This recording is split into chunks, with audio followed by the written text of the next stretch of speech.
Bom, agora está gravando, confirmação feita. Das boas-vindas, então, boa tarde a todos. Mais um seminário do PPG-BMC Unirio começando. Com grande prazer, satisfação, que hoje estamos recebendo mais uma professora do programa, a professora Cláudia Ayub, né? O nome completo dela é Cláudia Alessandra Fortes Ayub. Ela trabalha com toxicologia de produtos naturais e de síntese, genética molecular e mutagênese, e tem cooperação ativa com a Fundação Oswaldo Cruz, particularmente com o IOC, Farmanguinhos, NCQS, e também colabora com a UERJ, né? Ela é professora adjunta 40 horas do Departamento de Genética e Biologia Molecular da Unirio, né? Tem um pós-doutorado em genética molecular, o doutorado dela foi em biociências, na área de biociências nucleares da UERJ, né? E o mestrado foi realizado na PUC do Rio Grande do Sul, né? Então, é com grande prazer que então recebemos a professora Cláudia. Só para deixar claro, hoje, por questões técnicas, quem vai fazer a apresentação, quem vai guiar a apresentação do PowerPoint sou eu, e a professora Cláudia, obviamente, com áudio, vai guiar a apresentação. Então, provavelmente não teremos a câmera, né, com o vídeo da professora Cláudia falando, mas teremos uma apresentação normal, tá? Então, já fiz o comunicado a todos. Professora Carmen quer se colocar, de repente, complementar essa apresentação? Não, eu Por só favor. quero dar formalmente as boas-vindas à Cláudia, dizer que é um orgulho muito grande lá no Departamento de Genética e Biologia Molecular, e ela fazer também parte do PPG-BMC. O nosso departamento, eu acho que é o departamento que tem mais gente no programa, né? Nós somos Kênia, Cláudia, eu, Joel. Então, é muito bom ter essas pessoas de alto nível no departamento. Cameron,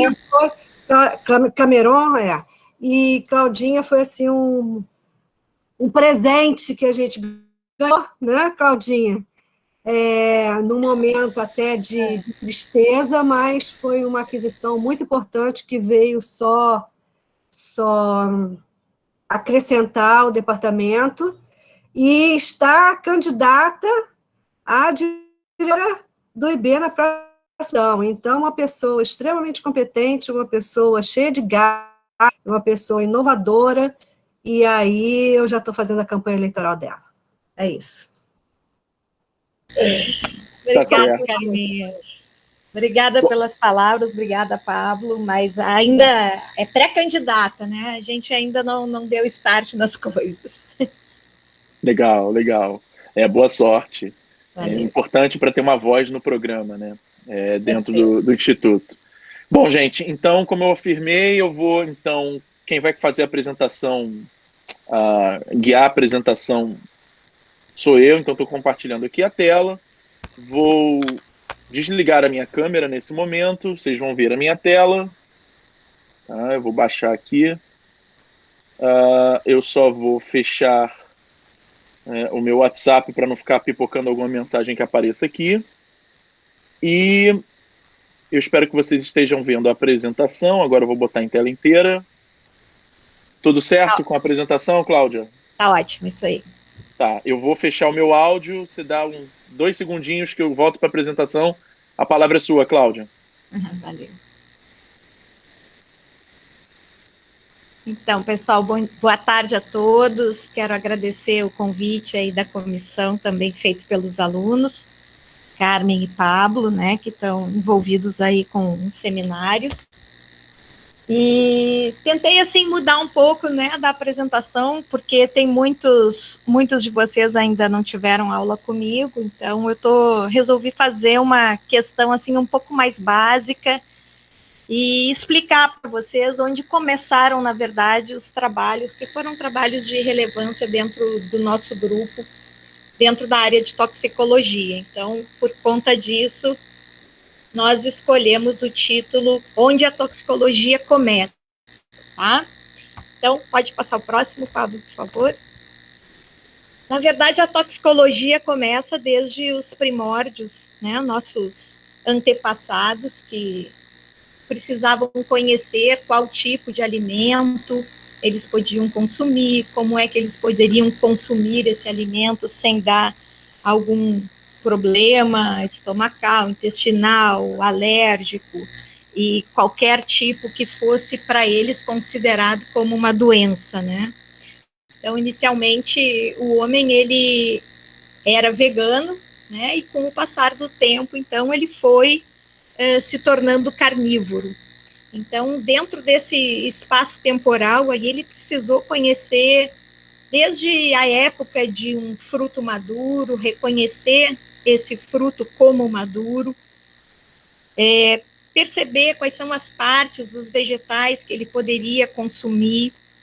E em relação à parte da carne, inicialmente elas eram consumidas cruas, e depois eles foram aprendendo que com o cozimento esse material, né, o salgar e o material então cozido, ele era mais preservado. Então eu trouxe para vocês essa figurinha porque essa figurinha para mim ela é bastante representativa. Aí, Paulo. Isso.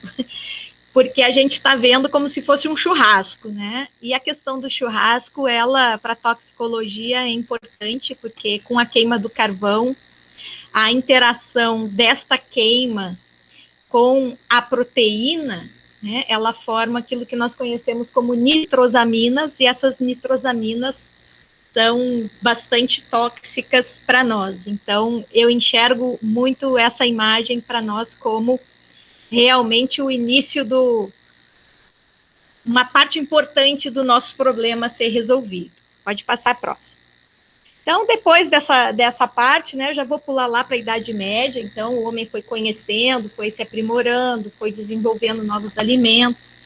E lá na Idade Média, a gente acaba entrando com um conceito bastante errôneo da toxicologia, né? Então, quando se fala Idade Média, se associa imediatamente àquela questão de bruxaria, de magos, né, e de envenenamentos. Então, se associa muito a Idade Média com a toxicologia, com essa questão dos envenenamentos. Aí eu trouxe aqui para vocês, né, o veneno que era o mais consumido na época, né, consumido entre aspas, porque quem consumia muitas vezes consumia sem saber o que tinha ali, era a água tofana. Então, a água tofana ela era uma mistura aí de beladona, arsênio e chumbo, em que as mulheres que eram desrespeitadas na época, né, se sentiam oprimidas pelo seu casamento, né, pelo seu marido, pelo seu parceiro. Então, elas encomendavam isso para as ditas bruxas ou para as feiticeiras, para os magos da época, e isso, então, era dado aos maridos. Então, era uma forma de envenenamento para liquidar o marido, para matar o marido. Isso aí era dado, então, em 3 doses, diluída numa sopa, né? E isso causava, na primeira dose, como se fosse uma gripe muito forte. Na segunda dose, continuava aquela gripe forte, até que na terceira dose nós tínhamos o óbito desse marido, desse parceiro. Então, era uma forma que as mulheres tinham na época e que foi bastante usado, tem bastante descrito na literatura, de como, então, esse toxicante passou a ser famoso nessa época, né? E aí ninguém desconfiava de envenenamento, porque o sintoma ali era um sintoma de gripe, né? Só sabia que era envenenamento quem realmente vendia o produto. Até que um dia se descobriu e isso veio à tona. Então, qualquer marido que morresse de gripe, logo já se desconfiava da aquatofana.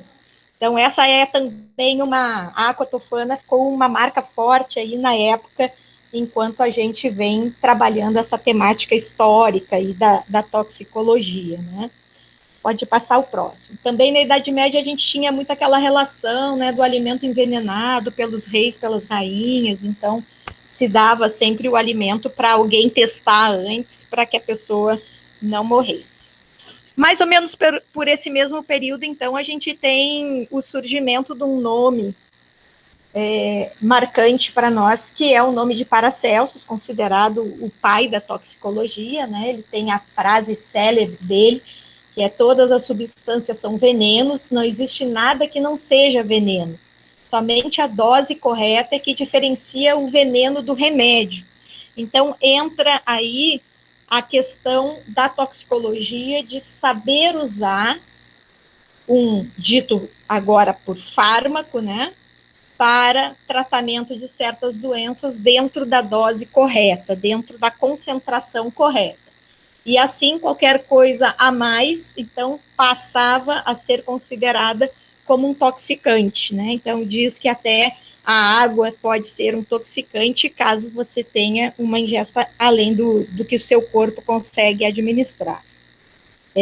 Então, o Paracelsus, nessa época, ele era conhecido como mago, ele era conhecido como biólogo, como médico, como esotérico, e como uma pessoa que punha em tudo que ele trabalhava bastante a palavra amor. Então, tudo que ele fazia, ele dizia que tinha que ter amor. Aí eu trouxe para vocês essa frase aí de baixo, né? Esse pensamento dele, que a gente, né, na sua síntese geral, a gente tem que conhecer de tudo para saber exatamente aquilo, que a gente não se tornar, na verdade, um ignorante, né? Então, conhecer tudo para poder falar de tudo, observar tudo, compreender tudo.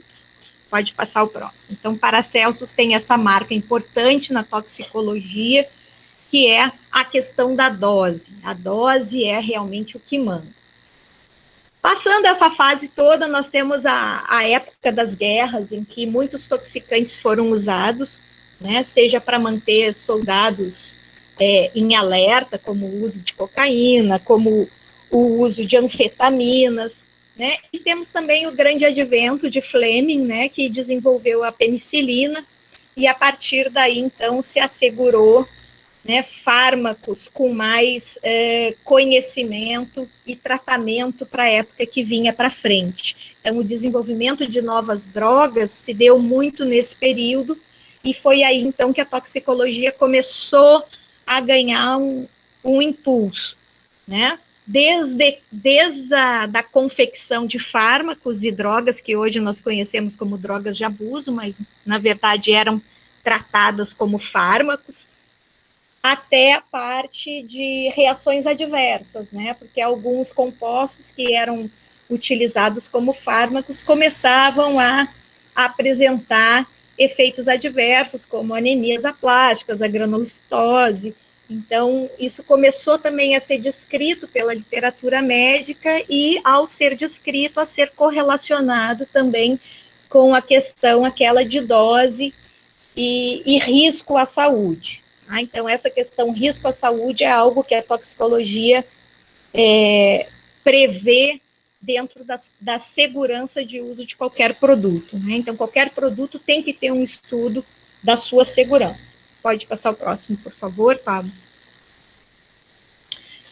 Final dos anos 30, então, a gente tem um evento muito marcante nos Estados Unidos que dá início àquilo que a gente conhece hoje pelo FDA, né, o Food and Drug Agency. Então, a gente tem um evento que é a formulação de um xarope que era extremamente usado para tosse com crianças e até para adultos. E esse xarope tinha na sua formulação uma substância que nós ouvimos falar até pouco tempo, que é o dietileno glicol. O dietileno glicol, esse mesmo produto que apareceu aí há um ano atrás naquela cerveja da cervejaria Baker. O uso, então, desse produto no xarope levou a centenas de mortes nos Estados Unidos, e isso fez com que, então, as agências aparecessem como agências regulatórias para que qualquer produto que fosse de uso, então, passasse a ter uma regulamentação e uma legislação própria. Então, 1937 é o ano da regulamentação para nós na toxicologia. Ele foi um ano bastante marcante por conta, infelizmente, deste caso. Pode passar o próximo. Uma coisa interessante de etileno glicol, ele ainda é possível ter o uso de presença do dietileno glicol em vários produtos. seja no Brasil, seja nos Estados Unidos, concentração máxima de 0,2%, mas ele é completamente banido, por exemplo, em outros países, como na Austrália. Então, mesmo com todos esses casos, existe uma legislação e existe uma concentração máxima, né, aí dentro de uma diluição, que ele é permitido, que é permitido o seu uso. Agora sim, pode passar o próximo.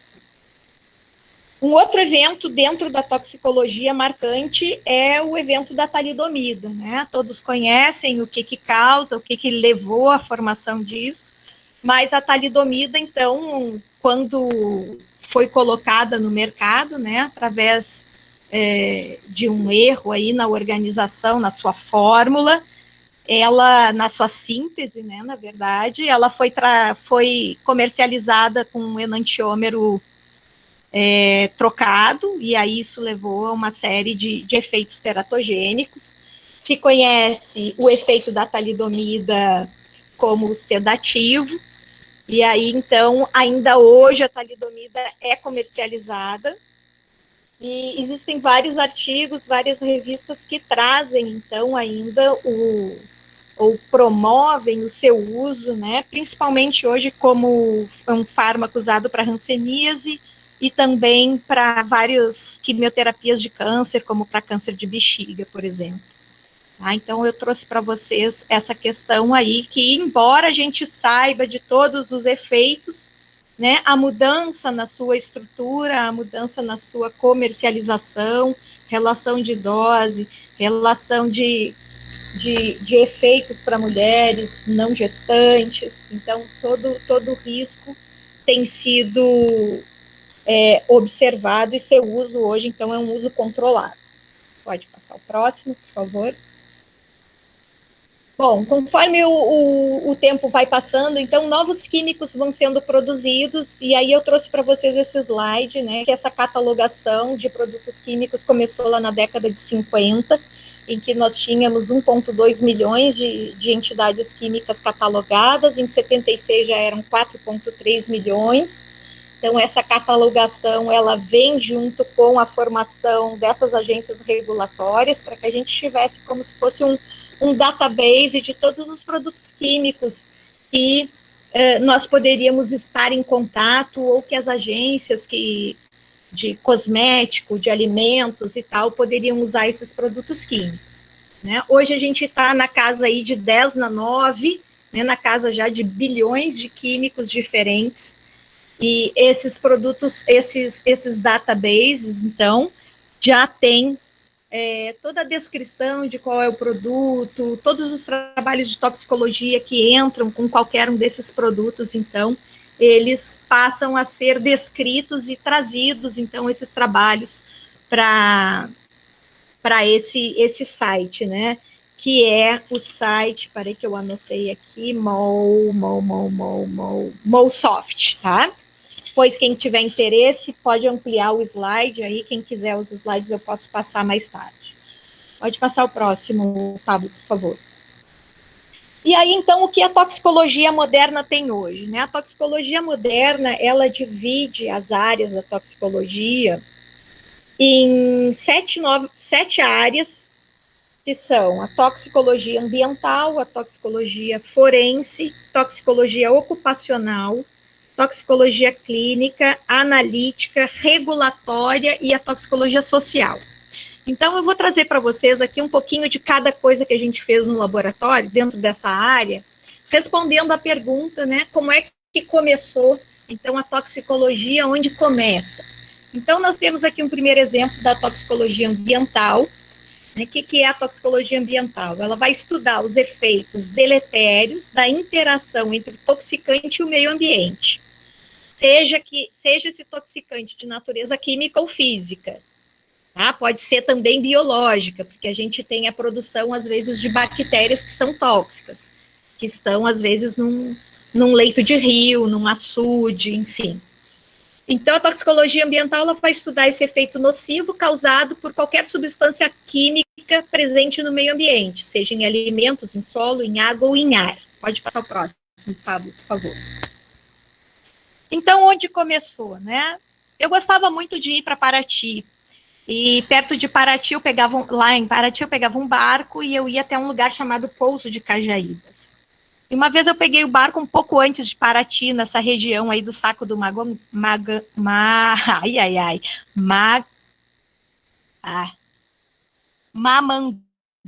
Isso, Saco do Mamanguá.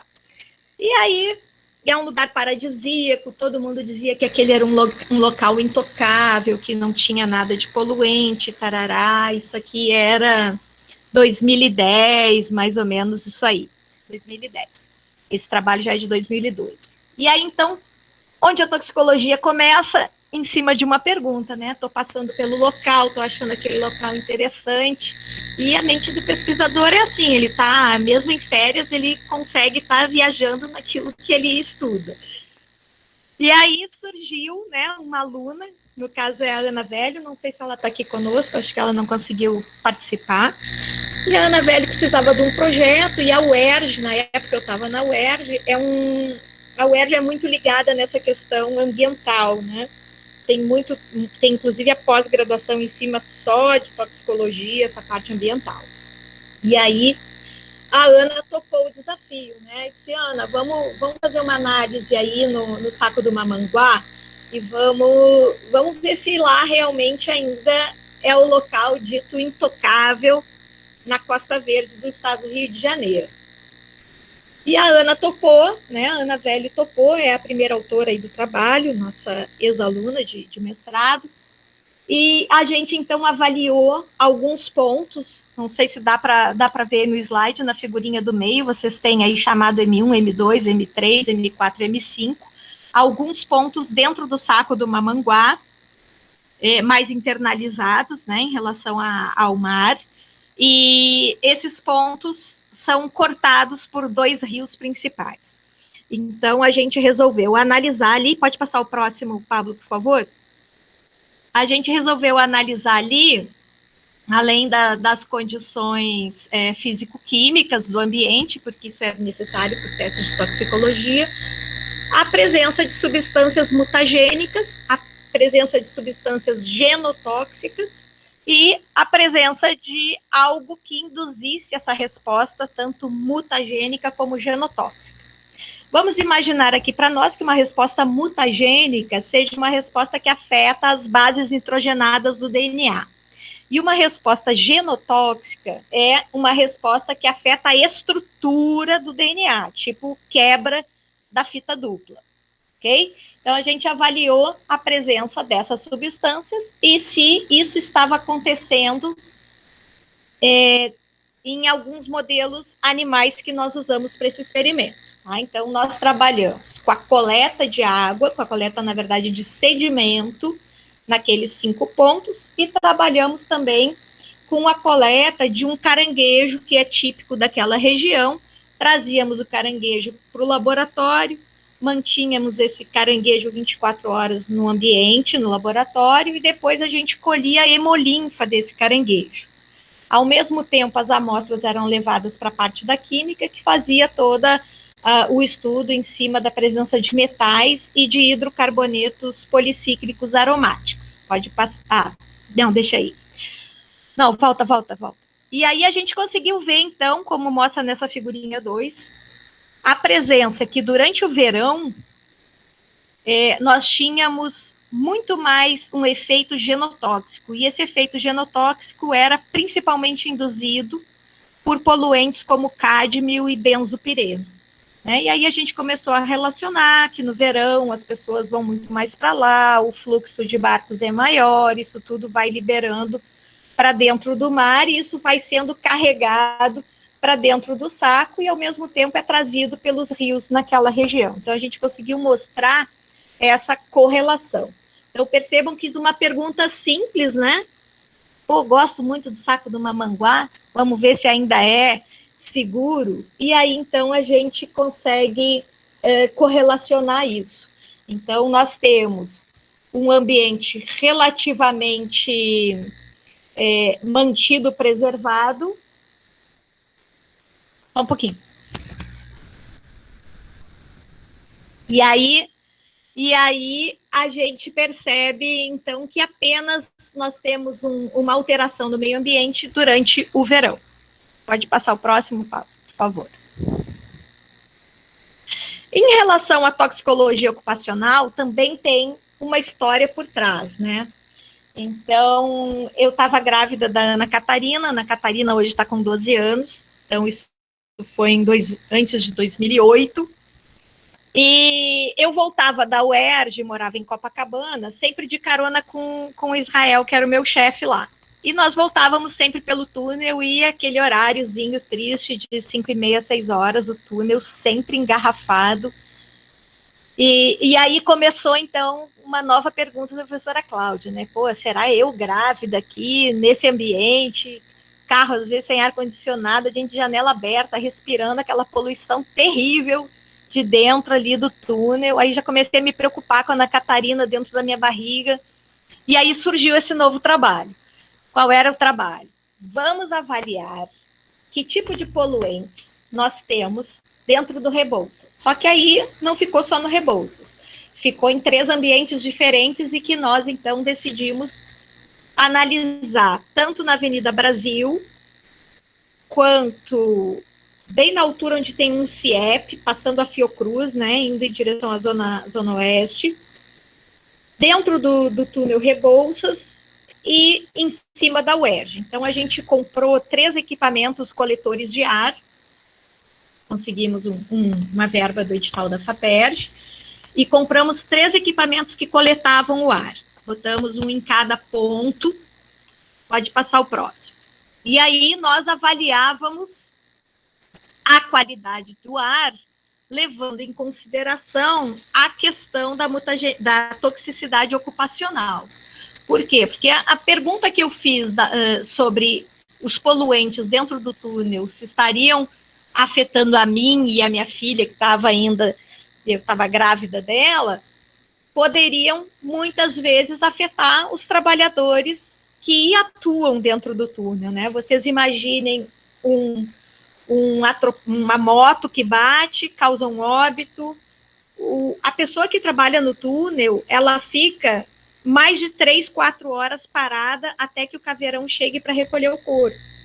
Então, o tempo de exposição desta pessoa dentro do túnel é muito maior do que a gente que passa por ali 5, 6 minutos. Então, ela está constantemente exposta, e às vezes não é uma vez só por dia, 2 vezes só por dia, é muito maior. Então, esse trabalho, ele conseguiu mostrar, se vocês pegarem aqui, ó, a primeira coluna, volume de ar, nessa tabela 1, é a terceira coluna aqui do gráfico. Isso, Pablo, obrigada. Vocês vão ver que no sítio 1, que é o ERJ, deixa eu ver se é o ERJ, isso, sítio 1 é o ERJ, sítio 2, Avenida Brasil, observem o volume de ar coletado, e observem o volume do 3, do túnel Rebouças. Observem que dentro do túnel o volume de ar é muito menor. Por que é menor o volume? Porque esse coletor, ele tem um filtro, e conforme ele vai capturando essas partículas e esses componentes químicos que estão no ar, eles vão se aderindo a esse filtro. Dentro do laboratório eu tenho que lavar o filtro e fazer o extrato desse meu lavado, né? E aí, então, se você observar no túnel Rebouças, tem muito menos. Por que tem muito menos volume de ar que passou? Porque o filtro ficava negro em questão de horas. Né? Em questão de 6 horas, o filtro saturava. Eu não podia deixar como os outros pontos mais tempo. Então, em cima desse filtro, nós criávamos essas soluções, né? Lavávamos esse filtro, e aí expunhamos, então, dentro da mesma proporção, todos os 3, né?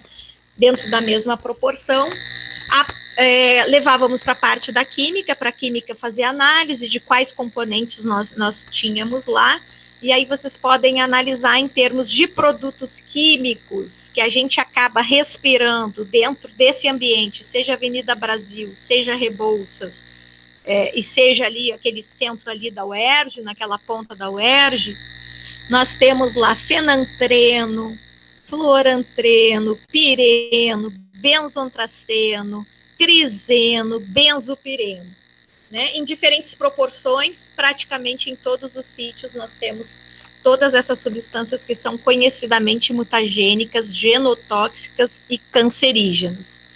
Tá? Pode passar o próximo, por favor.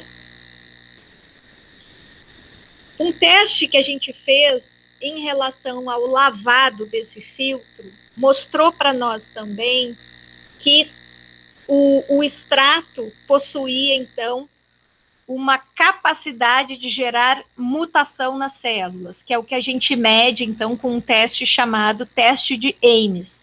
Esse teste de Ames é o primeiro teste que deve ser feito para qualquer produto que venha a ser utilizado por humanos, do tipo cosméticos, perfumarias, alimentos, fármacos.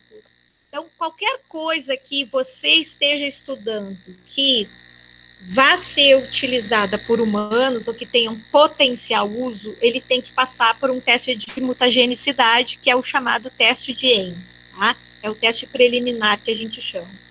E aí, então, a gente fez um teste com essas soluções, tanto da Avenida Brasil, como vocês podem ver no cantinho aqui, site 1, né, lugar 1, lugar 2 e lugar 3.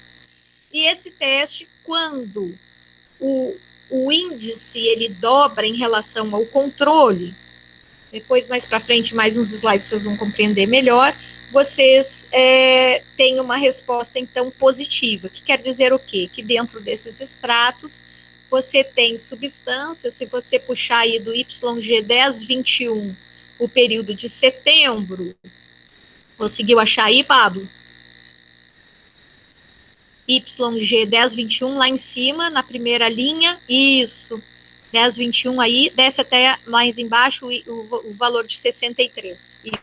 Você vai ver que eu tenho aí um número de colônias revertentes, que quer dizer que são células, são bactérias que sofreram mutação, então um número bastante alto de bactérias que sofreu mutação nesse período em relação aos outros períodos e comparado com outros sítios, né? O que mostra para nós, então, que o túnel Rebouças, se a gente observar rapidamente essa tabela, né, todos os números do túnel Rebouças são e estão bem maiores do que os outros. Então, o túnel Rebouças foi um caso bastante crítico para nós. Nós tivemos uma divulgação bastante importante do laboratório nesse período, ganhamos prêmios na FESB, tivemos artigos de jornal sendo escritos em cima do experimento.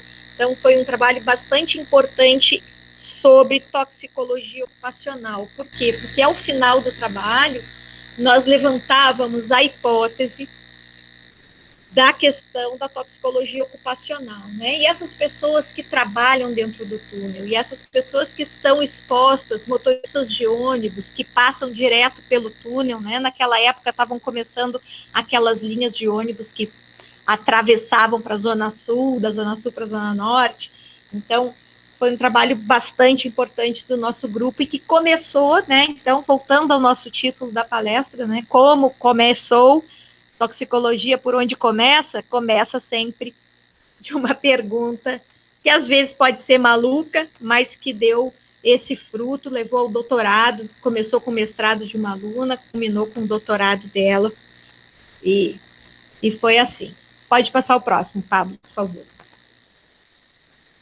Em relação à toxicologia clínica, então, o estudo da Cláudia Rainho, né, para dar os créditos aí para ela, que foi essa minha aluna de doutorado, ela fez um outro trabalho com o Mencalha, que é nosso colega aí da pós, e o Mencalha, então, analisou com a Claudinha, dentre essas pessoas que trabalhavam no túnel Rebouças, então, foi um trabalho duro para conseguir que as pessoas, os funcionários aceitassem ser avaliados. Tivemos que trabalhar muito com o governo do estado para ter essa permissão e do município. Então, foi interessante, assim, no sentido também da gente poder conhecer um pouco de como essas parcerias podem acabar se firmando de uma maneira interessante. E aí a Claudinha e o Mencalha e o Israel, no caso a Érica, aí era a bolsista dela, conseguiram mostrar que polimorfismos em alguns genes, que são genes importantes na detoxificação daqueles agentes que nós conseguimos mostrar, aqueles agentes químicos que estão em maior concentração naquele ambiente do túnel, poderiam ter, então, um risco maior associado a câncer de pulmão. Né? Então, esse trabalho mostra essa correlação, né? Então, ele age em cima da toxicologia clínica, a gente conseguiu aí mostrar na urina dessas pessoas também o produto metabolizado. Então, ou seja, esses trabalhadores estão realmente expostos e estão produzindo esses metabólitos, alguns em maiores quantidades, alguns em menores, e quem produz em menor quantidade, então, tem maior risco de desenvolvimento de câncer. Tá? Se isso vai ser levado à frente pelo sindicato deles ou não, aí é uma questão que a gente, infelizmente, não acompanhou. Né? Mas quem sabe daqui a uns anos a gente tem uma resposta sobre isso. Pode passar o próximo, Pablo, por favor. A toxicologia analítica, então, ela vai trabalhar mais com a validação de metodologias para a determinação de alguns agentes e os efeitos dele. Mas aí eu trago aqui para vocês um outro trabalho que a gente fez, que é um trabalho do professor Carlos, né, que já trabalhou conosco, ele acabou me substituindo quando eu estava com um cargo lá na pró-reitoria. O professor Carlos, ele testou um produto que já era conhecido, né, da indústria farmacêutica, extremamente usado, que é a atorvastatina. Pode passar o próximo, Pablo, por favor. E ele conseguiu mostrar no trabalho dele que a atorvastatina não serve só para uma coisa, que pessoas que têm, por exemplo, a infecção por T-cruzi e que fazem uso de atorvastatina, elas podem ter uma menor quantidade aí de células infectadas pelo T-cruzi, no caso a linhagem Y, e a outra linhagem Talaruen. E aí, então, ele conseguiu mostrar com esse trabalho, ou seja, ele amplificou, né, além do uso do benzonidazol, que é comum para Trypanosoma cruzi, ele conseguiu mostrar que o uso de fármacos combinados poderiam favorecer, né, o tratamento com o benzonidazol. Pode passar o próximo. Deixa eu dar uma corrida que eu estou meio atrasada aqui com vocês. Aí vem a toxicologia regulatória. Né? A toxicologia regulatória, o objetivo dela é trabalhar, então, com a parte mais da legislação, né? O que a gente vem acompanhando muito aí com o caso da vacina para SARS-CoV-2. Então, a gente tem inúmeras agências regulatórias, né? Vocês podem estão vendo aí que está em azulzinho, no quadro em azulzinho. Cada país tem a sua agência regulatória. Geralmente, o que muda entre uma e outra são pequenas coisas. E essas agências, elas frequentemente utilizam essa outra agência de harmonização, que é o ICH. O ICH é o que promove, ao longo dos anos, reuniões para que protocolos sejam mais universalizados, né? Protocolos de testes, no nosso caso aqui, testes toxicológicos, mas deve ter outras harmonizações, tá? No nosso caso, no nosso laboratório, a gente segue todas as regulamentações da OECD, que é a regulamentação que a gente entende que ela é mais ampla e que atenderia, então, outras agências reguladoras, que seriam agências reguladoras mais específicas. Então, a OECD, na verdade, ela é a mais que todas. Então, se tu trabalhar dentro do protocolo da OECD, com os protocolos da OECD, você acaba atendendo às exigências de outras agências regulatórias. Pode passar o próximo, por favor, Pablo. E aí, então, entra a nossa parceria com Pharmanguinhos, né? Na verdade, a nossa maior parceria do laboratório é com Pharmanguinhos, com o grupo da doutora Núbia, que trabalham com a síntese de inúmeros profármacos, né? E nós, então, temos vários trabalhos com eles. Esse aqui é apenas um deles, em que nós tínhamos mais de 19 análogos de um produto. Vocês podem perceber que cada análogo aí tem uma ligação com flúor, com acetato, com cloro. Cada um tem uma coisa. E aí, então, a gente teve que testar esses análogos cego, né? Foi cego, um tratamento, uma análise cega, tanto com a resposta mutagênica quanto com a resposta genotóxica, para ver como cada um desses análogos fazia. Então, a gente divide, geralmente, esses profármacos em grupos de trabalho. O nosso fica com a parte mutagênica e genotóxica, o outro fica com a parte fisiológica, o outro com a biodistribuição, e aí cada um analisa algo, depois a gente faz uma reunião com todos os grupos e cada um vai apresentando seus resultados e vai vendo o que fecha um com o outro. Então, na verdade, o nosso laboratório, passa o próximo, Pablo, deixa eu só ver o que eu tenho aí.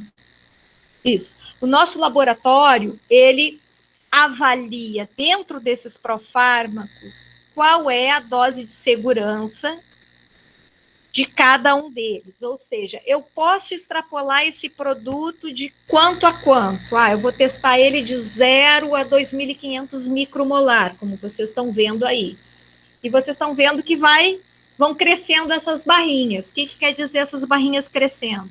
Quanto maior é a concentração, maior é a quantidade de mutação que vai acontecendo nessas bactérias, né? Então, a barrinha maior é mais mutação, tá?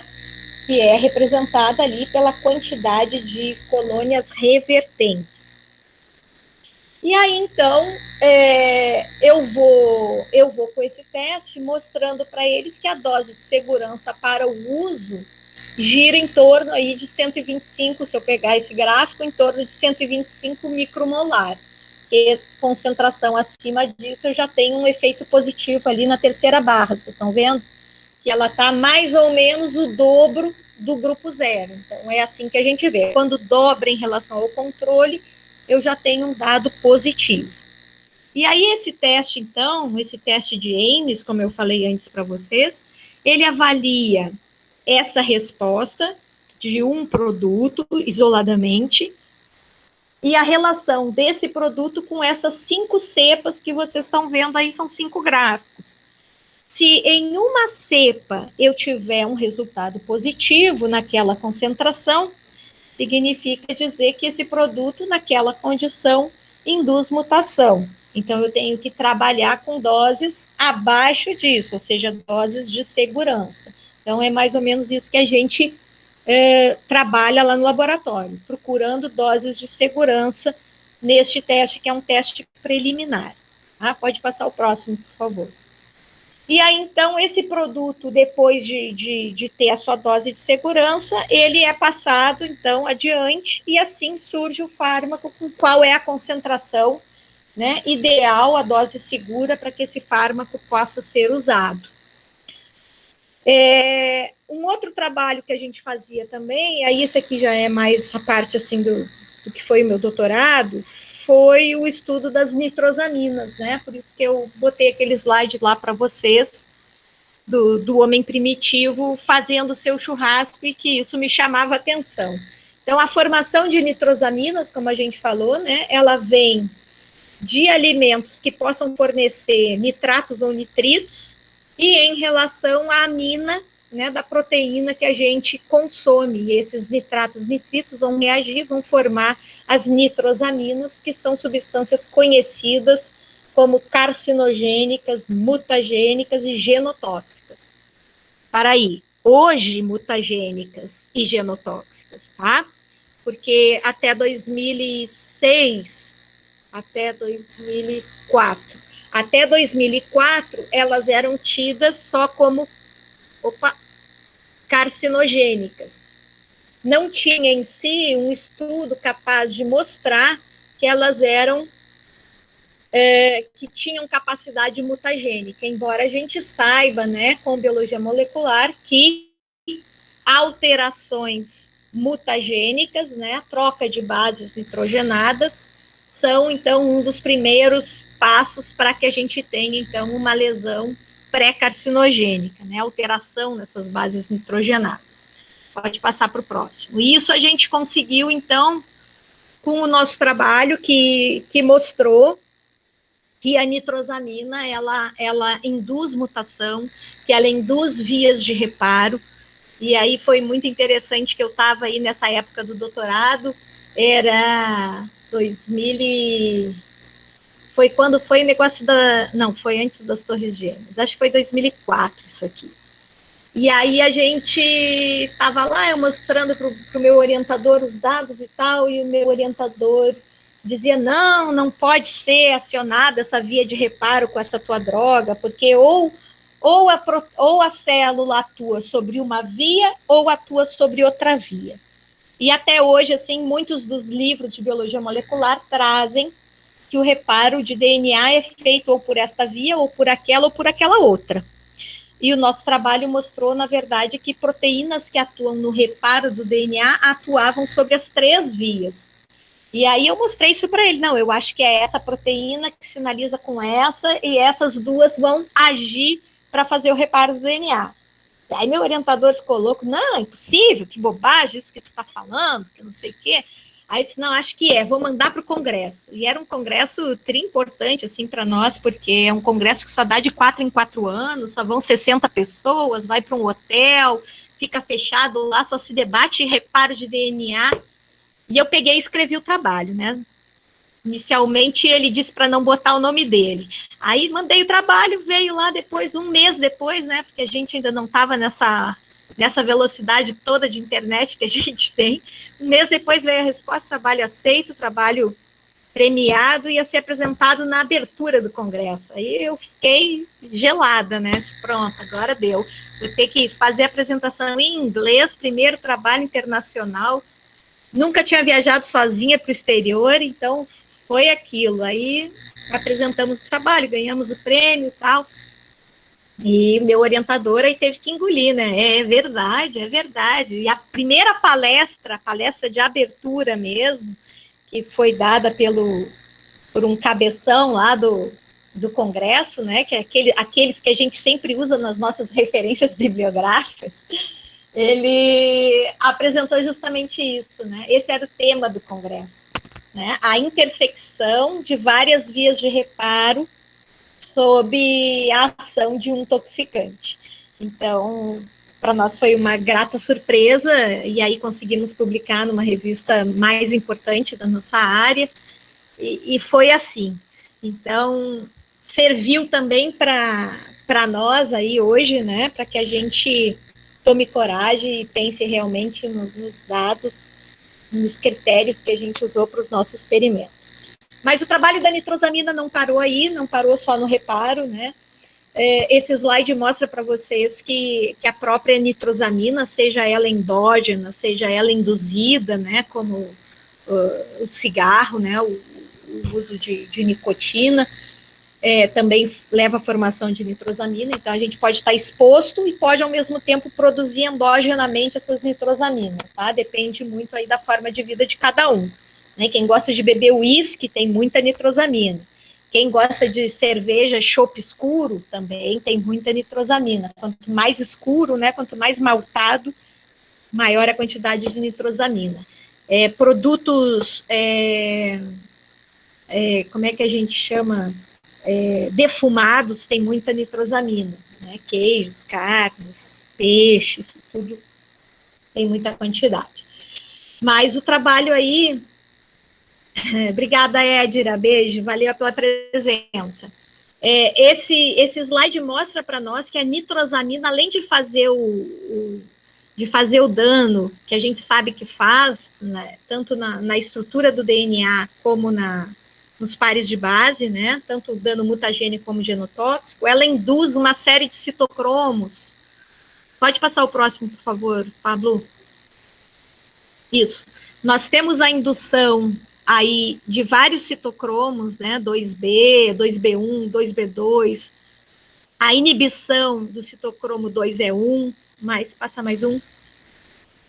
Pode passar. Ah, não, volta. Esse é o próximo. Então, esses citocromos, eles são fundamentais nas nossas células, né? Em especial nas células hepáticas, porque essas substâncias são as substâncias que promovem a quebra desse toxicante. Então, se eu estou tendo a indução de um citocromo, esse citocromo vai facilitar a minha excreção. Agora, se eu estou tendo a inibição desses citocromos, né, vai fazer com que esse meu toxicante, ele haja diretamente nos meus centros nucleofílicos, né, que no nosso caso é o DNA. Então, quanto maior é a inibição, no caso do 2 é 1, maior era o grau de lesão. Então, a gente conseguiu mostrar também, através da biologia molecular, PCR tempo real, na época estava começando, esse foi um trabalho que a gente fez lá na Áustria. Então, a gente foi no meu pós-doutorado, a gente conseguiu mostrar toda essa relação, né, do porquê e como que certos indivíduos, então, dependendo da indução de citocromos, e essa indução pode ser dada pelo uso de fármacos concomitante à produção de nitrosaminas e outras formas. Então, como que isso pode aumentar a lesão ou diminuir a lesão. Pode passar o próximo, por favor. Estamos acabando, tá? Toxicologia social. É a penúltima. Toxicologia social, ela tem, então, a finalidade de prevenir, diagnosticar e tratar as intoxicações. Então, sempre parte, né, voltando lá ao nosso título do trabalho de hoje, né, toxicologia onde começa. Então, começou aí, tem 2 exemplos de trabalho para vocês. O primeiro é do chimarrão, não é porque eu sou gaúcha que a gente testou o chimarrão, mas é porque, pode passar o próximo, por favor. Existe, né, uma correlação grande de câncer de esôfago, mais especificamente câncer de esôfago, câncer epidermoide, tanto em homens quanto em mulheres na região sul. Se vocês observarem no gráfico, a maior concentração está lá, né? Região sul, do Paraná para baixo, são onde tem os maiores índices de câncer de esôfago. E aí, então, se faz aquela correlação, né? Mas o que nessa região do Brasil, e aí, se tu olhar no mundo, tu vai ver muito, assim, na região da Índia, na região da China. O que lá tem que se assemelhe aqui à nossa região sul do Brasil, né? O consumo de chás. Isso é algo que é comum, consumo de chás. E aí, então, surgiu a pergunta, o chimarrão, por si, causa câncer? Se causa câncer, nós temos que achar, então, a questão, qual é o agente que induz a mutagenicidade, qual o agente que induz a genotoxicidade para chegar à carcinogenicidade. Então, é uma etapa, né? São três pontos que têm que ser averiguados. E a questão social aí é muito importante, porque você sabe que lá no sul, e aqui em casa, a gente consome o chimarrão, né? E aí aquilo me tomou, né? Disse, não, vou fazer esse trabalho, pode deixar para mim, não vai ter interferência, eu prometo.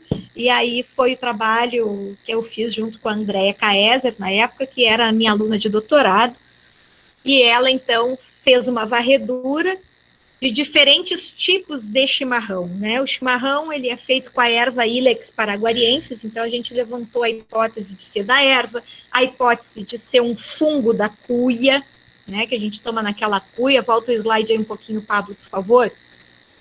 Né? Essa cuia, a gente tira essa erva depois que toma o chimarrão, né? É o mesmo mate que vocês tomam aqui no Rio, só que é a erva verde, tá? É exatamente a mesma planta. E aí, quando tira isso aí, a cuia tem que ficar bem sequinha. Você vai lavar a cuia, vai deixar a cuia seca. Pode passar de volta, por favor, Pablo. Então, a gente levantou várias hipóteses. Fizemos o rastreamento da parte química, o que contém, né, dentro do chimarrão, estava tudo aí. Pode passar o próximo, por favor. E a Andréia, então, como era nutricionista, resolveu avaliar a capacidade, na verdade, do mate. Aperta mais uma vez, Pablo, que eu acho que faltou entrar uns vermelhinhos. Mudou a tela? Mudou, né? Volta lá, então. Isso, aí, show. Então, ela resolveu avaliar não só o chimarrão, que a gente chama de CH, como está na primeira linha aí, antimutagenicidade de CH. Tá? CH é o chimarrão. O que ela tentou ver? Ela botou as bactérias que a gente usa no teste de Ames, Lembra que eu falei para vocês que se der um índice acima de 2 é positivo? Então, o que vocês estão vendo em vermelho aí é 2,6. O que é o 2,6? É a bactéria em contato com aquela substância chamada 4-NQO, que é uma substância conhecidamente mutagênica. E ela pegou e misturou com o chimarrão, num cotratamento. Tá vendo o 4-NQO escrito aí, Pablo, na primeira coluna? Marca aí para mim embaixo, aí, 4-NQO, aí embaixo, o cotratamento, o pré-tratamento e o pós-tratamento. Tá? Então, nós incubamos essas bactérias ao mesmo tempo, ou dando antes, ou dando depois, o mutágeno. E a gente pode observar agora no quadrinho que está em azul, em relação ao quadrinho que está em vermelho, perfeito, que o índice de 2,6 foi diminuído para 1,7, 1,8 e 1,6. Ou seja, o chimarrão protegia do efeito mutagênico induzido por aquela substância. Pode passar o próximo, por favor? Isso. Aqui nós temos um outro tipo de teste que ela fez, né? Na verdade, também com, bota lá na primeira coluna, Pablo, cotratamento, pré-tratamento e pós-tratamento. E o resultado ali em vermelhinho, com o controle positivo, e o índice mutagênico que dá 4,2, aí do cantinho, Pablo, mais na última coluna. Isso. Então, observem que agora não é o chimarrão, agora é aquele que vocês tomam aí, o mate tostado, né, solúvel, aquele que tu dilui direto na água geladinha. Então, de 4,2 nós tivemos uma redução bastante significativa até para índices não mutagênicos, como o índice 1,4, 1,3 e 1,6, né, reduzindo quase que completamente a capacidade de indução de mutagênese desse composto positivo. Pode passar o próximo. Então, esse trabalho da Andrea com o mate foi bastante interessante, porque ela conseguiu mostrar que, na verdade, não era o chimarrão que causava o câncer de esôfago, mas sim o consumo da água quente, né? A gente testou todos os mates, mate de garrafa, mate de copo branco, né, para proteger da luz, a garrafa transparente, o mate aquele que tu passa com água quente, o outro que é solúvel e o próprio chimarrão. E o que dava o efeito era a água quente, que fazia, então, uma lesão térmica, causava uma inflamação no esôfago do rato, e o produto dessa inflamação era como é que a gente chama assim, um ativador, né, da promoção para carcinogênese. Um outro trabalho de cunho social que a gente fez, que o Felipe adora essa história, né, Felipe? O Felipe ama essa história, e ele me chamou, eu aposto, foi só por causa dessa história, foi esse produto que a gente acabou conhecendo numa feira, sabe? Antigamente, quando a gente tinha bastante dinheiro no estado, a FAPERJ fazia umas feiras para todo mundo que tivesse ganho recurso nessa feira, ganhava lá um stand, ou dividia um stand com outro colega e apresentava seus resultados. Então, numa dessas feiras da FAPERJ, a gente estava lá bem belo, mostrando nossos trabalhos, e tinha um expositor que estava com um produto que ele tinha ganho uma grana da FAPERJ, que era para colocar, então, esse produto no mercado. Ele montou uma feira, ele, na verdade, montou uma cooperativa na cidade de Resende, né, e já tinha pessoas trabalhando nessa cooperativa. Ele passou pelo nosso stand e disse: vocês testam produtos, que legal, querem testar o meu produto? Vai lá, eu estou no stand número tal. Aí fui lá eu no stand dele, né, fui ver o que era um produto que parece um açaí. Volta lá para o primeiro slide, 3 antes, por favor, Pablo. Mais um, aí. Olha como ele é parecido com a polpa de açaí, textura, cor, inclusive sabor, tá? Pode voltar lá para frente. Aí, esse produto, eu testo teu produto, tranquilo, vamos lá. Mas eu já fiquei meio aqui, né? Pô, o cara já está comercializando o produto, vou eu testar, né? O Ministério da Agricultura já tinha liberado. E aí chega o produto no laboratório, o laboratório mancha todos os dedos da gente, a gurizada louca lá, querendo já comer o tal do sorvete esse, né, que eu não vou falar o nome, mas tá em tela, né? E aí a pessoa, a gurizada lá querendo comer o sorvete, eu disse, não, ninguém come isso, olha aqui, manchou todos os meus dedos, isso já foi o alerta para toxicologista, né? Eu disse, ninguém toca nisso, vamos colocar aqui, fracionar ele, congelar para análise futura. E aí foi o que a gente fez, pode passar o próximo. O produto, quando foi testado, diluído, né, olhem aqui nesse quadro de baixo, o índice de mutagenicidade, o chamado IM, no grupo controle é 1, né, como vocês podem ver, e o produto diluído quase 400 vezes deu um índice de 3,3, né, conforme a gente vai aumentando a concentração, o índice diminui, porque o produto tem uma resposta tóxica. Então, eu estou matando célula, eu não tenho como ver essa célula mutar. Pode passar o próximo, por favor, Pablo. Aí, tive que chamar a pessoa que me deu o produto lá para conversar, né? Então, aí a gente começa aquela conversa, o gato subiu no telhado, o gato estava com a... não tinha estava com as unhas cortadas, estava chovendo, blá, blá, blá. Então, ó, teu produto deu mutagênico. E pela nossa regulamentação, né, um produto mutagênico ele tem que ser avaliado em outros níveis. Você quer avaliar em outros níveis? Aí o cara topou, quero, tá? E aí a gente foi fazendo adiante. Então, depois do teste de mutagenicidade, a gente foi para o teste de genotoxicidade. Eu não sei se vocês conseguem observar, mas vocês têm núcleos de células e pequenos núcleos do lado. Tem aqui uma célula se dividindo bem no cantinho, Pablo, essas em núcleo vermelhinho, não sei se você vai conseguir apontar daí, mas se vocês fixarem bem aí na tela, vocês vão ver que tem células em divisão e tem um pequeno núcleo entre elas, quando o núcleo está em vermelhinho, tá? São os chamados micronúcleos. Os micronúcleos, eles aparecem quando existe uma quebra do DNA e durante a divisão celular, você... Mais para o lado, Pablo, mais para o centro da tela, bem mais para frente. Aí, perfeito. Né? Pega mais lá no cantão aquela se dividindo, que está linda também, mais em cima um pouquinho. Essa linda. Aí, perfeito. Né? Então, quando a célula está se dividindo e o núcleo está quebrado, né, quando ocorre a migração desses cromossomos, né, sendo puxados pelo fuso, esses fragmentos ficam pelo citoplasma. E aí, quando a célula acaba se dividir, ou durante a sua divisão, a gente consegue ver os micronúcleos. E esse produto causava isso também. Pode passar a próxima, por favor. E aí vocês conseguem ver nessa coluna, bem no meio, MN cells, né, que é as células micronucleadas, quando o índice dela está acima de 1,5, isso, perfeito.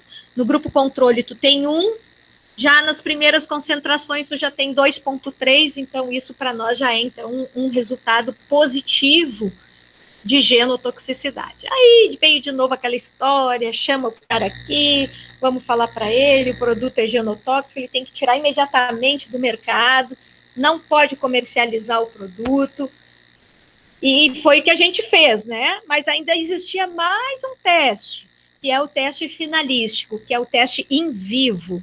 E aí, então, passa mais um aí, Pablo, por favor. Mais um. Esse é o teste cometa, eu vou apurar, tá? Que a gente já está com o tempo praticamente esgotado aí. Então, a gente dividiu alguns ratinhos, né? Como o protocolo orienta, né? Da OECD.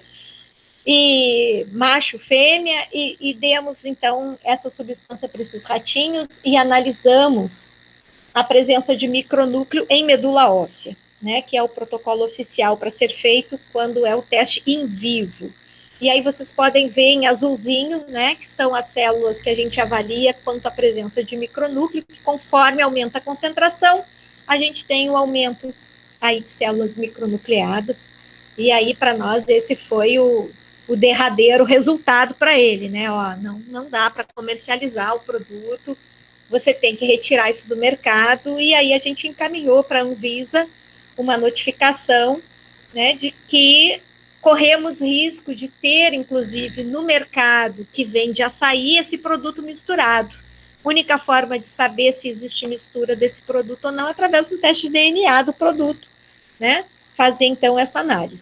Pode passar para frente, por favor. Então, a resposta que eu recebi da pessoa, né? É impossível que esse produto é tudo isso, a gente toma, a gente se sente bem, inclusive as aves comem demais esse produto. Aí, como bióloga, né, eu tive que explicar para ele que nem tudo que a ave come, que não faz mal para a ave, pode não fazer mal para nós. Né? Então, cada espécie tem um tipo de metabolismo. E aí, então, esse slide significa, para nós na toxicologia, toda a questão de crítica em cima de substâncias que devem ser avaliadas, né? Existem várias questões que têm que ser pensadas quando a gente recebe um produto para avaliar, ou quando a gente resolve avaliar alguma coisa, mesmo que seja análise de ar, de água, de produto farmacêutico, de alimento, né? Então, a gente tem sempre que levar em consideração a questão ligada à propriedade físico-química desse produto, né? Eu não posso solubilizar esse produto em qualquer solvente, porque eu posso não ter a solubilidade adequada do produto e fazer com que isso não entre na célula, por exemplo. Eu tenho que levar em consideração a espécie que eu estou trabalhando. Por exemplo, o rato, ele é sensível à nitrosamina. Mas se eu trabalhar com cobaia, aquele ratinho da Índia, ele é insensível à nitrosamina. Por quê? Porque o metabolismo dele é diferente. Fatores relacionados à exposição, por exemplo. Eu não posso tratar algo que eu queira usar como uma pomada, que vai ser usada, por exemplo, um protetor solar, e fazer a introdução venosa desse produto. Primeira coisa, eu tenho que fazer o tratamento na derme, ou trabalhar com culturas de célula de queratinócitos, por exemplo, alguma coisa desse tipo. Fatores relacionados com o meio ambiente. Muitos desses produtos naturais, extratos vegetais, por exemplo, eu tenho sempre que estar protegendo da luz, porque a luz ultravioleta pode degradar, pode fotodecompor esse produto. Então, são muitas coisas que envolvem esses estudos e que a gente tem que estar sempre prestando atenção. Né? Então, qualquer produto hoje que a gente vá consumir, existe um mundo que se passou por trás dele. Então, traz a frase aí para vocês, assim como tão importante como conhecer a toxicidade do agente químico, é saber avaliar o risco tóxico de uma substância, levando em consideração todos esses fatores, tá? Mais um, Pablito, por favor.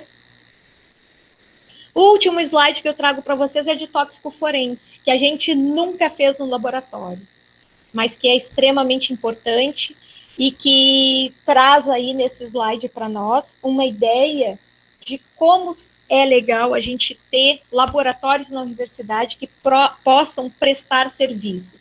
Mas para que a gente tenha laboratórios de prestação de serviços, nesse caso aí é um trabalho junto com a Polícia Civil do Estado do Rio de Janeiro, nós precisamos ter aquilo que se chama credenciamento desses laboratórios. Esses laboratórios, eles têm que passar por uma fiscalização, eles têm que seguir modelos, protocolos pré-estabelecidos por esses órgãos, como o Inmetro, e ele tem que, com isso, então, ao ser credenciado, ele pode, então, através de uma cooperação com outros órgãos públicos, né, porque a gente é uma universidade pública, então eu acho que a gente tem que prestar serviços também a órgãos públicos, né, através da criação de uma cadeia de custódia, com colaboração com esses órgãos, a gente possa passar a colaborar e trazer, então, mais oportunidade de trabalho para os nossos alunos. Então, esse slide mostra como eu posso traçar, né, um mapa, como se fosse uma marca digital de uma cocaína que foi apreendida, como esse primeiro slide aí, a figura 3. Então, nesse primeiro slide, se eu tiver uma outra cocaína apreendida e o perfil for o mesmo, eu sei que eles vieram do mesmo caminho. E assim a polícia consegue traçar essas rotas por onde aquele tipo, aquela empresa, entre aspas, está fazendo o seu gerenciamento da venda da droga. Né? E o outro slide mostra aí também, através de uma técnica, né, mais, o primeiro é um cromatograma simples, e o segundo, a gente já está trabalhando aí com massas para mostrar diferentes produtos também e traçar esse DNA, né, do produto que foi encontrado, né. Pode passar o próximo, por favor. E era isso que eu queria trazer para vocês. Desculpa se eu me estendi um pouco, se eu não aprofundei tanto quanto vocês esperavam, talvez uma próxima oportunidade. E estou aberta para questões. Meu e-mail está aí na tela. Quem tiver interesse em mais alguma coisa, pode ficar à vontade.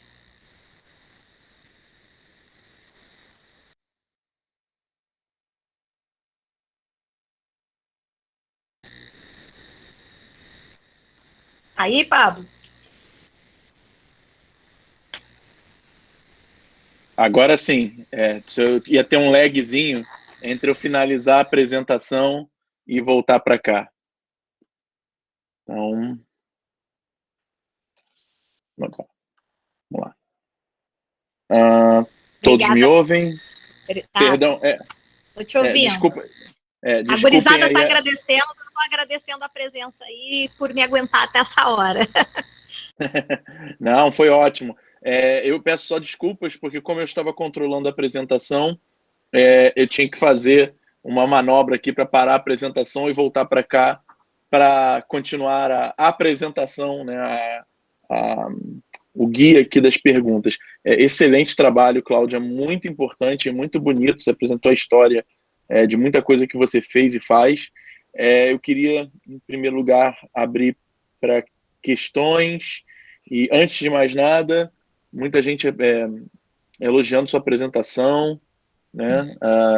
Tá aqui no chat. E obrigada. A Carmen levantou a mão. Carmen, você tem a voz. É só para agradecer a excelente palestra. E muito bom eu conhecer com mais detalhes o seu trabalho.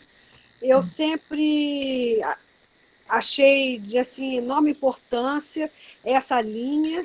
Agora você coloca coisas muito interessantes, muito da sua vida, durante a sua viagem lá para aquela praia, a Ana Catarina na sua barriga, coisas muito sensíveis que levam a perguntas científicas. Então, às vezes, é fora do laboratório, é fora do ambiente que as grandes ideias surgem. Então, eu quero te parabenizar por essa sua atenção às coisas ambientais ligadas à sua vida, que afinal deram produtos muito interessantes. Bem real, tudo isso foi bem real. Eu procurei trazer... existem outros trabalhos que não foram tão ligados, né, que vão surgindo conforme o laboratório vai crescendo, as pessoas vão se interessando e precisam desse serviço, mas quando nasce a pergunta assim, relacionada direto ao nosso porquê, né, que a gente quer saber o porquê, parece que a pesquisa toma outro rumo, né? Então, na verdade, eu quis trazer muito isso para os nossos alunos, porque é importante que a gente tenha essa curiosidade, né? Eu acho que o trabalho do aluno que nasce da sua pergunta é de suma importância, ele tem uma outra motivação para trabalhar, né? Diferente da gente montar o projeto e dar na mão de alguém para que esse alguém execute.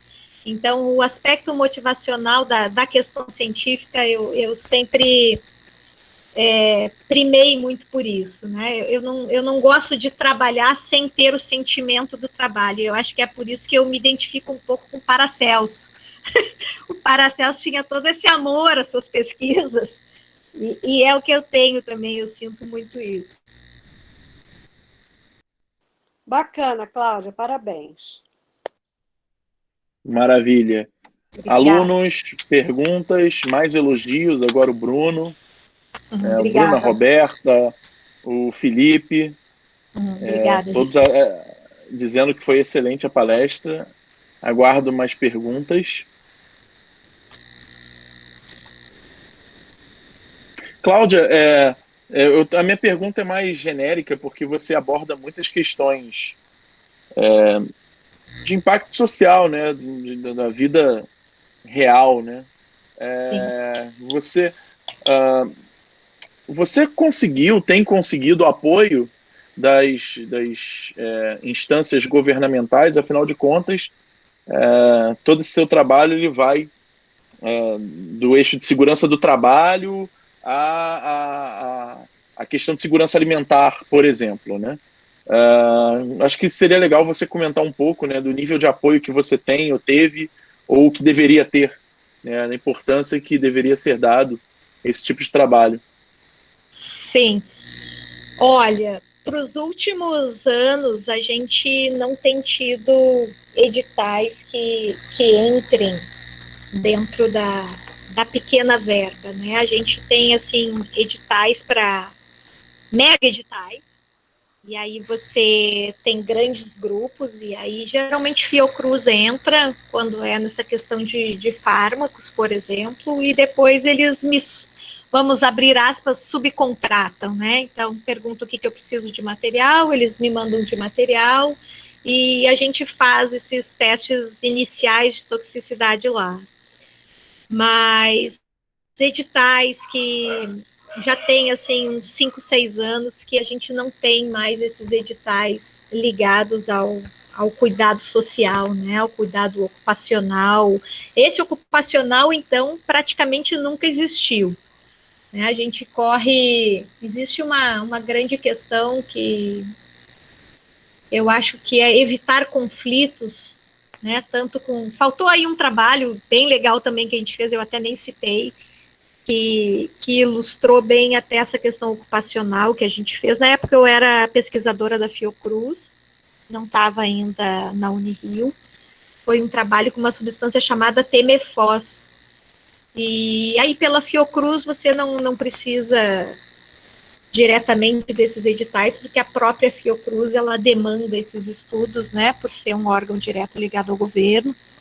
E aí a gente avaliou a questão desse produto que tinha sido usado por muitos anos pelo pessoal chamado mata-mosquito aqui no Rio, na primeira onda de dengue que teve.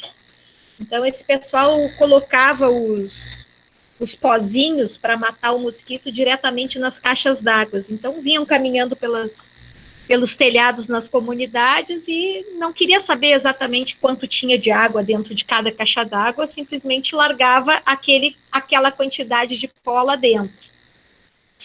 Depois de uns 15 anos, surgiu na Fiocruz uma demanda que era que esses mata-mosquitos, mais ou menos 15% deles, tinham aparecido com câncer de bexiga. E a correlação que a gente viu era justamente da exposição desse produto. Né? Então, assim, voltando para a pergunta, editais propriamente direcionados para isso, certamente não vão existir a nível acadêmico, assim, para a gente trabalhar. Né? Existem órgãos do próprio governo que já averiguam essas coisas, né? No caso aí a Fiocruz, ela tem dentro do INCQS todo um conjunto de pesquisadores que fazem esses links, né? Então foi um dos trabalhos assim que a gente fez também, até acabei esquecendo desse, mas também é um trabalho bastante importante. Mas eu quis trazer aí para nós também o quanto é importante a gente ter laboratórios prestadores de serviço na academia para isso, né? Porque a Fiocruz usa a nossa mão de obra e eu presto esse serviço com maior boa vontade para eles, não ganho nada financeiramente para mim para isso, mas peço material para o laboratório para que o produto seja avaliado. Mas eu acho que está na hora das universidades começarem a aparecer em cima disso, né? A gente tem várias associações com Fiocruz, mas sempre o que aparece primeiro é o órgão maior, né? A gente acaba ficando lá pelo segundo, terceiro, quarto, quinto autor dentro de um grupo grande. Então, eu acho que seria interessante o governo fazer mais editais, né? Um edital que é mais assim, cara, até extensionista, porque você está prestando esse serviço direto para a comunidade, né? Você tem que trabalhar, como foi o caso do estudo lá do túnel Rebouças, Você tem que trabalhar o seu resultado para que a sociedade tome conhecimento e possa se proteger. Então, o nosso trabalho de pesquisa, ele tem que ter esse viés também, né, dentro daquilo que você estuda. Se você puder ter esse viés, essa linguagem para a sociedade, eu acho que é extremamente importante.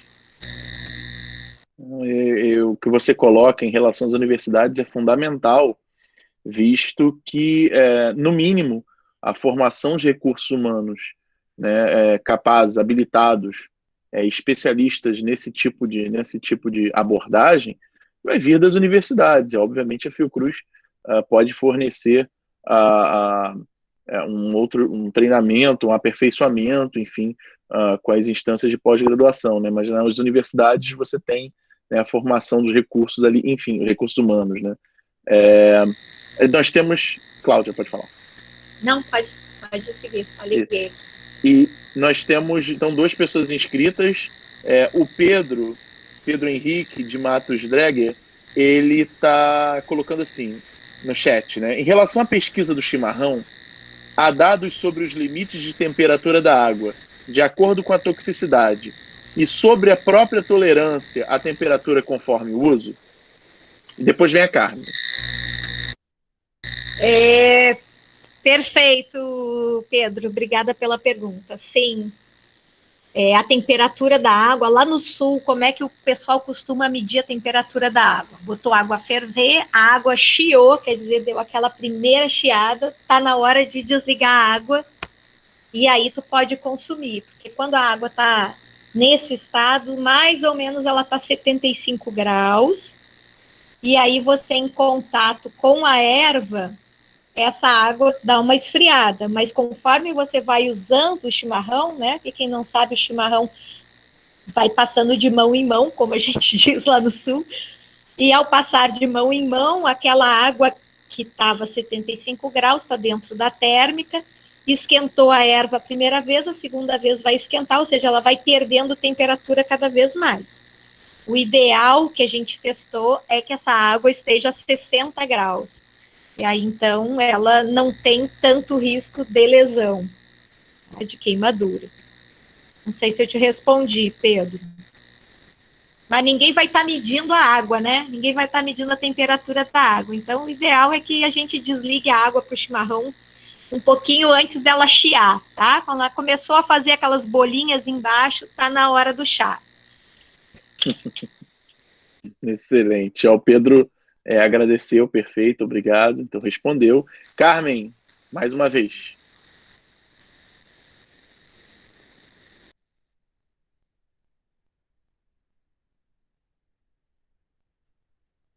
Não sei se a Carmen deixou a mãozinha levantada. Vou aguardar um pouquinho. Eu esqueci de ligar o microfone. Desculpa. Pode falar. Que plantinha era aquela que vocês condenaram? Mostraram que era mutagênica? Plantinha. Agora... Vocês misturavam com chimarrão, uma coisinha. Misturava com chimarrão, não, desculpa, com açaí. Aquela plantinha, ó, o açaí é o Euterpe oleracea, né? Uhum. E aquela plantinha é a Euterpe edulis. Ela é a do palmito que a gente come. É a palmeira, é o frutinho da palmeira. Ela é parecida com açaí em termos de coloração? Tudo igual, tudo muito igual. É um negócio perigoso, né? Porque o que tem de gente aí querendo fazer mau uso das coisas, nunca sabe quanto tem no açaí disso. Né? Porque essa palmeira dá muito aqui para nós na Mata Atlântica. Uhum. Dá muito. E aí, para tu não precisar trazer o açaí lá do norte e nordeste, você, para fazer essa mistura, mamãozinho com açúcar, né? Não é? Pois é. Obrigada, Claudinha. Nada, beijo. Bom, queria então agradecer mais uma vez a presença, excelente palestra da professora Cláudia. Cláudia, se você quiser falar algumas palavras para finalizar. quero só agradecer novamente a comissão, agradecer o pessoal que teve interesse, que pôde participar aqui conosco. Quem quiser também pode pegar pelo YouTube, acho que ficou gravado, né, Pablo? Foi transmitido ao vivo e o registro a gente, algumas horas depois da palestra, deixa no site, no canal do YouTube. Beleza. E espero que tenham aproveitado, conhecido um pouquinho sobre o trabalho aí que a gente faz. E a grande finalidade, eu acho, das nossas palestras com o nosso corpo docente aí da pós-graduação é promover essa integração entre os grupos, né? Nosso laboratório, então, está à disposição para quem quiser testar alguma coisa. A gente tem toda a maquinária, né? O que precisa, às vezes, é um pequeno material de consumo, coisa pouca, como placa de Petri, geralmente. E alunos que queiram aí no futuro trabalhar direto em bancada, que agora a gente está com esse problema da pandemia, infelizmente. As entradas no laboratório estão reduzidas, a gente divide aí no máximo 2 alunos dentro do ambiente do laboratório, no departamento. Mas no futuro, quem sabe, a gente pode receber alunos da graduação que estão nos assistindo, o pessoal aí da medicina, o pessoal da Biomed, os nossos alunos de pós, quem sabe para o futuro, e os nossos colegas docentes que tiverem alguma coisa, que queiram testar, que tenham interesse, que já estão testando e que ainda não fizeram o teste de genotoxicidade, né? É importante que a gente faça, porque não adianta ter um produto super eficaz e eficiente e o produto, na verdade, matar tudo dentro de você, além daquilo que ele se presta. Então, é muito importante a gente ter essa segurança, né, de dose e de efeito. É isso. Obrigada a todos pela presença. É muito interessante. Quem sabe, em pouco tempo, assim que a roda voltar a girar, a gente não te aciona, né, Cláudia? Enfim, com certeza. À disposição. Gente, ótimo. Gente, muito obrigado a todos pela presença. Então, vou encerrar aqui. Boa noite Carmen. a todos. Boa noite. Obrigado. Obrigada, Cláudia. Obrigada a vocês. Tchau, tchau. Boa noite. Tchau, tchau, pessoal. Boa noite.